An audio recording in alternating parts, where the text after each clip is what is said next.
இன்றைக்கி நம்ம கமோட் பேசிக் கமோட் சேர் பற்றி பார்க்க போகிறோம். இந்த பேசிக் கமோட்லேயே வந்து பார்த்திங்கன்னா வித் வீல் வித்தவுட் வீல் இருக்குது. இந்த கமோட் சேரை வந்து பார்த்திங்கன்னா டாய்லெட் சேர்னு சொல்லுவோம். இதில் வந்து 3 பர்பஸ் மல்டிபர்பஸ் பண்ண முடியும். என்னென்னா உங்களுக்கு போர்ட்டபிள் கமோட் சேர்னு சொல்லுவோம், ஏன்னா ஃபோல்ட் பண்ணி எடுத்துகிட்டு போய்க்கலாம்.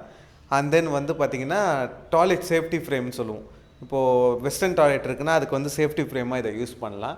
அண்ட் தென் அடுத்த தேர்ட் பர்பஸ் வந்து பார்த்திங்கன்னா டாய்லெட் ரைசர்னு சொல்லுவோம். ஸோ டாய்லெட் ரைசர்னால் என்னென்னா உங்களுக்கு வெஸ்டர்ன் டாய்லெட்லேயே வந்து ஹைட்டு கொஞ்சம் இன்க்ரீஸ் பண்ணுறதுக்கு இந்த கமோடை வந்து யூஸ் பண்ணிக்கலாம். இது வந்து பார்த்திங்கன்னா குரோம் ஸ்டீல் மெட்டீரியலில் வரும். அண்ட் தென் வெயிட் கெப்பாசிட்டி வந்து 100 kg வெயிட் கெப்பாசிட்டி வரும். இதிலே வித் வீல் இருக்கிறதுலேயே ஹைட் அட்ஜஸ்டபிள் இருக்குது, வித்தவுட் வீல்லையும் ஹைட் அட்ஜஸ்டபிள் இருக்குது. ஸோ ஹைட் அட்ஜஸ்டபிள் வந்து பார்த்திங்கன்னா உங்களுக்கு ஒரு 5 பாயிண்ட்ஸ் இருக்குது உங்களுக்கு. அது வரைக்கும் நம்ம ஹைட் இது இன்க்ரீஸ் பண்ணிக்கலாம். அண்ட் தென் ஃபோல்டபுளும் பண்ணிக்கலாம். இதில் வந்து உங்களுக்கு டாய்லெட் பாட்டும் வரும். ஸோ டாய்லெட் பாட்டும் வரும், கீழே வந்து டாய்லெட் பாட்டோடு வந்துடும், சைடில் வந்து ஆர்ம் ரெஸ்ட் வரும். இதில் வந்து அடிஷ்னலாக இன்னொரு கமோடில் வந்து பார்த்திங்கன்னா கீழே வந்து ஃபுட் ரெஸ்ட்டும் வரும். வாங்க இதோட டீட்டெயில்ஸ் எப்படி நம்ம ஃபோல்ட் பண்ணுறதுன்னு பார்ப்போம்.